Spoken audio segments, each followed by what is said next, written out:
بچوں کی تربیت شروع سے کریں تو ان کو بھی ہر موقع پہ جو چیز بتائیں نا ان کے لائق ہو، مگر علمی ہو، وہمی نہ ہو۔ اب پتہ نہیں ایسی باتیں ممبر سے عرض کرنا مناسب ہوتا ہے یا نہیں، لیکن شعراء بھی ہوں گے، ادبا بھی ہوں گے، بہت سے ایسے ہوں گے جو ناولسٹ ہوں گے، ناول لکھتے ہوں گے، شارٹ اسٹوریز لکھتے ہوں گے، آرٹیکلس لکھتے ہوں گے۔ تو میں ایک مطلب عرض کر کے آگے بڑھوں۔ آپ کو معلوم ہے یہ ہمارے بر صغیر کا جو معاشرہ اتنا ضعیف الاعتقاد کیوں ہے؟ آپ کو سب کو یاد ہوگا، خاص طور سے جن کے بال سفید ہو چکے ہیں، اور مجھے اچھی طرح سے یاد ہے، میری نسل تک یہ بات رہی۔ دادی اماں، پھوپھی جان، چچی جان، بڑی اماں، بڑے ابا بیٹھ کے کیا کرتے تھے سونے سے پہلے؟ کہانیاں سناتے تھے۔ اور کہانیوں میں کہانی کسے سنا رہے ہیں؟ بچے کو۔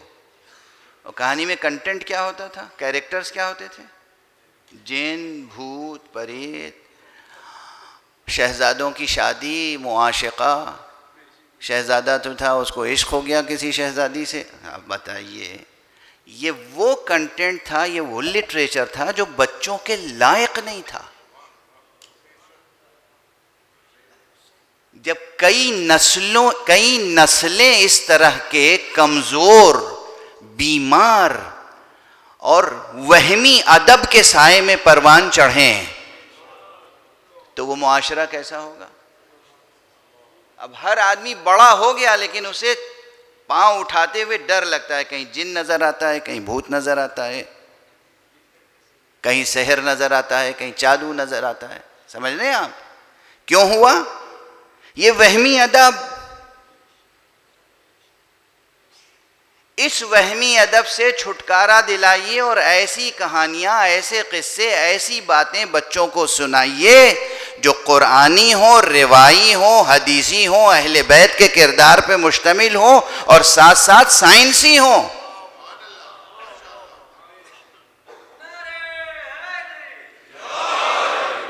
سائنٹیفک حقیقتوں سے وہیں بچپن سے بچوں کو آشنا کریں گے آپ تو پھر نسلیں ضعیف الاعتقاد نہیں ہوں گی۔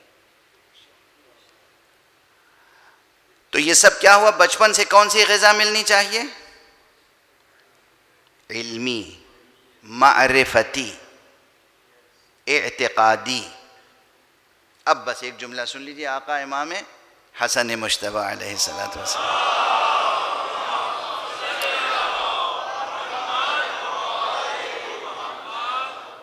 ویسے تو جی چاہ رہا تھا کہ آقا کے فضائل و معجزات سناؤں، کیونکہ اس دور میں بہت سے لوگوں نے معجزے بیان کرنا چھوڑ دیے، چونکہ وہ سمجھتے ہیں کہ وہ سائنٹیفک نہیں ہے۔ مگر بہرحال یہ ان کی فکر ہے، میری فکر یہ نہیں ہے۔ میں تو معجزات کا قائل ہوں، اور میں نے تو اپنی آنکھوں سے معجزے دیکھے ہیں، مجھے کون جھٹلا سکتا ہے؟ مجھے کون آ کے سمجھا سکتا ہے کہ جی معجزہ کوئی حقیقت نہیں رکھتا؟ یہ ایک الگ بحث ہے، لیکن آج وقت میں گنجائش نہیں ہے، اس لیے میں چند فقرے آپ کو عرض کر رہا ہوں۔ امام حسن مجتبیٰ علیہ السلام، ایک صلوات پڑھیں۔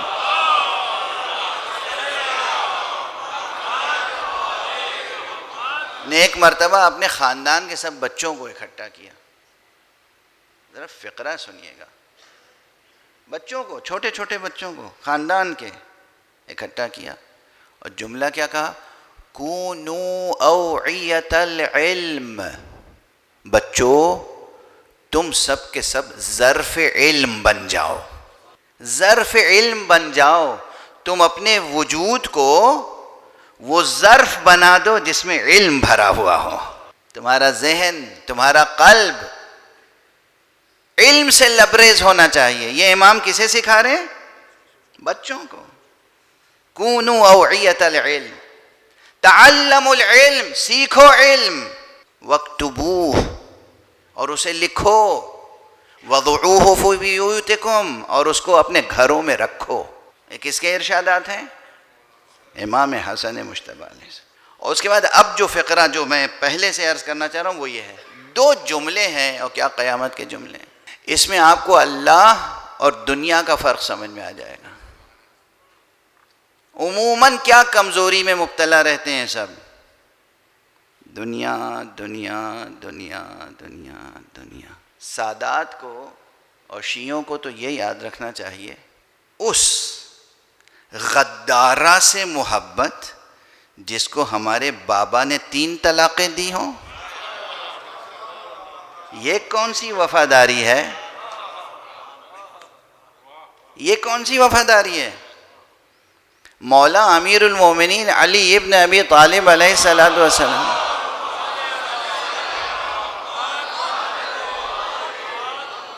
دنیا کو 3 طلاقیں دیں، سب پڑھتے ہیں، رٹی ہوئی ہے روایت، آپ کو ہر ممبر سے سنتے ہیں.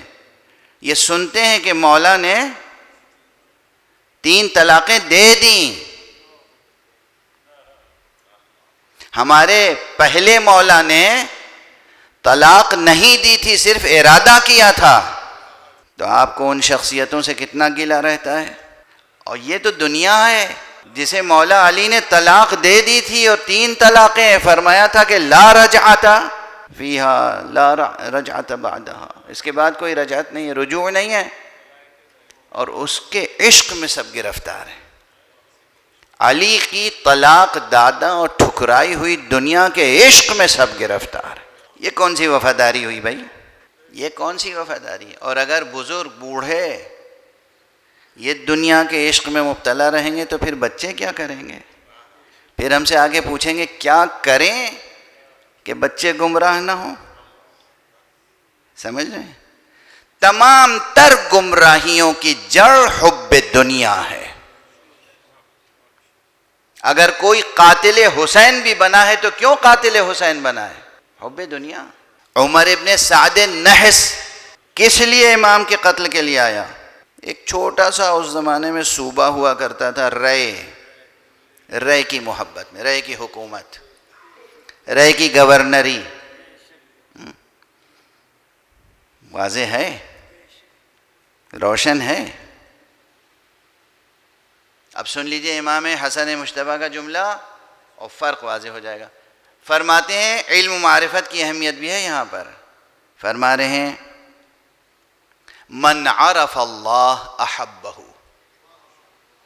ومن عرف الدنیا زہد فیہا.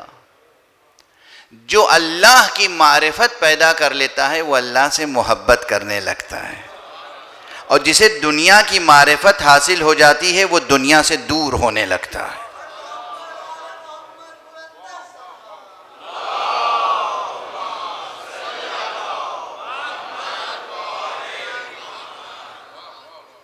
اللہ کی معرفت جسے حاصل ہو جائے پھر وہ اللہ کی محبت پیدا ہونے لگتی ہے. اللہ خالق ہے، صرف خالق ہی نہیں ہے، رب بھی ہے. اللہ نے پیدا کر کے ہمیں چھوڑ نہیں دیا. اللہ ہر نفس، ہر لمحہ ہماری ہر ضرورت کو پوری کر رہا ہے، ہر ضرورت کو پورا کر رہا ہے. ہم دعا مانگیں یا نہ مانگے، کیا رب ہے، کیا کریم ہے، کیا عظیم ہے، کیا رؤوف ہے، کیا رافت ہے اس کی، کیا رحمت ہے اس کی، کیا شان ہے اس کی. اس پروردگار کی معرفت جیسے جیسے اس کی ایک ایک صفت کا علم ہوتا چلا جائے گا اس سے محبت بڑھتی چلی جائے گی. اور یہ دنیا ایسی ہے کہ اس کی ایک ایک صفت کا جیسے جیسے علم ہوتا چلا جائے گا اس سے نفرت بڑھتی چلی جائے گی.